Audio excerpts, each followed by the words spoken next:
There is a way to tell if the market is losing its directional momentum. Once the market picks a direction and starts to go that way, it can't go that way forever. It will get tired. It will start to weaken. And at that point, there is a strong likelihood that the market is going to change direction. Hi there. My name is Russ Horn, and today I'm going to show you about regular divergence. Now, we need an indicator for this kind of divergence. So what I'm going to do is apply something called an OSMA. You can use a stochastic oscillator, an RSI, even a CCI. Some kind of oscillating indicator will work really well, but I'm going to use the moving average of oscillator, or OSMA.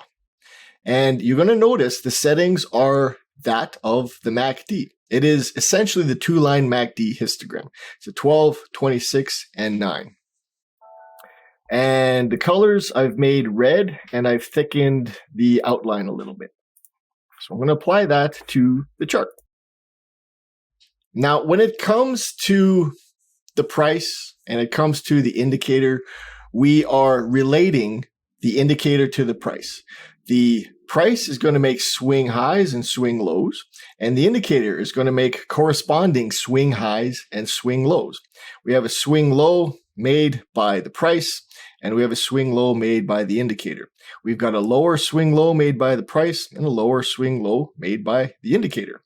Here we've got a swing high made by the price and a swing high made by the indicator, and a higher swing high and a higher swing high. Now, this tells us that the market is pretty normal. It's doing its thing.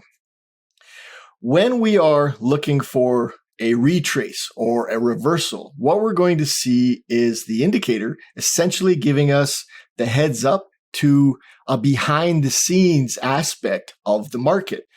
What we're looking for in the case of regular divergence is a weakness or a failing of the indicator, an indicator that doesn't mimic the price anymore. When we come to the word divergence, what we're talking about is the fact that the indicator and the price are not doing the same thing.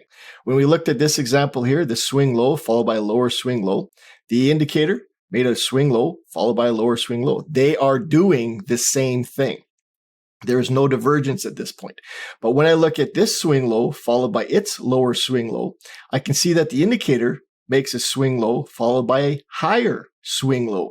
And what this is showing us that behind the scenes, that momentum that the market has is starting to fail, that it no longer has the ability or the energy or the momentum to keep moving forward. Looking at the chart itself, we might think that the market is full of steam and still can keep going. But the indicator gives us that behind the scenes look. This section in here is called regular bullish divergence. Now, the term bullish comes from the fact that the divergence, after it plays out, means the market is going to move upwards. It's going to be a long bullish move because of this indicator and what it is showing. So we've got a swing low followed by a lower swing low. So I'm going to draw that simply with a trend line. That way we can see that we are clearly making a lower swing low.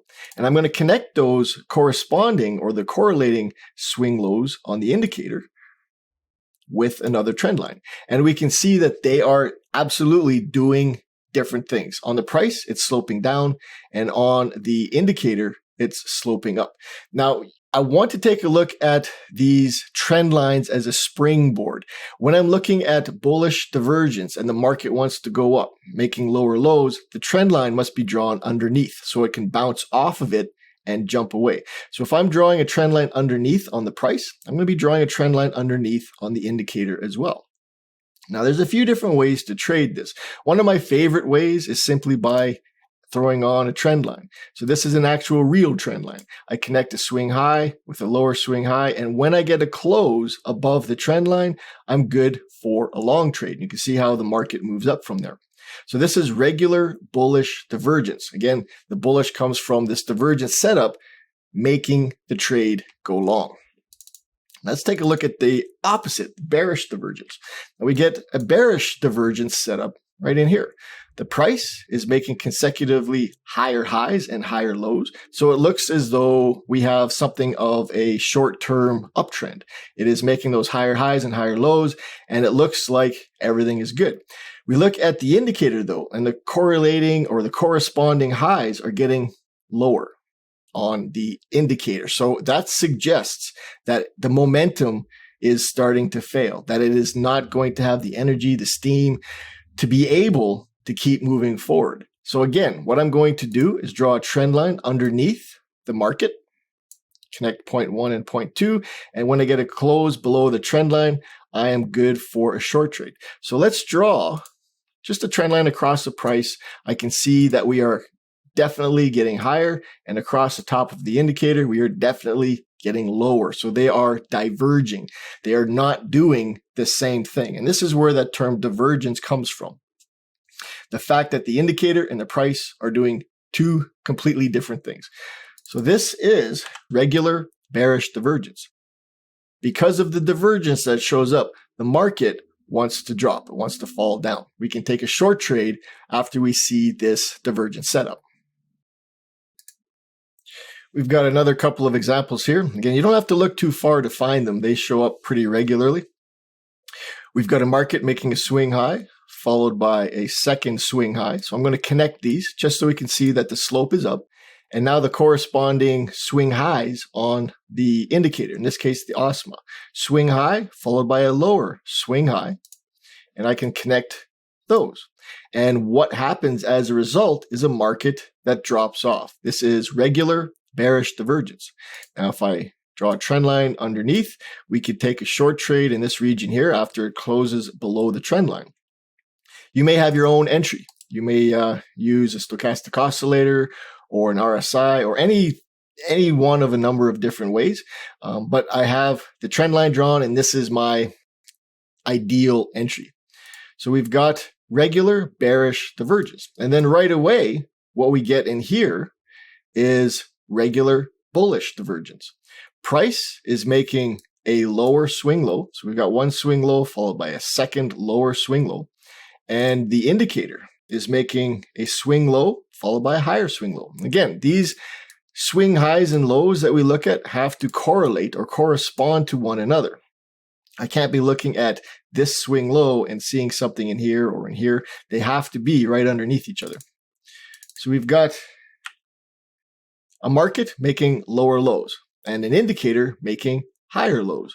So at this point, we are aware that there's a mathematical weakness, that the market can't keep moving in this direction, or if it does, it'll be a struggle. So the two things that are likely to happen is we'll get a sideways market as it pauses, or a correction of some kind.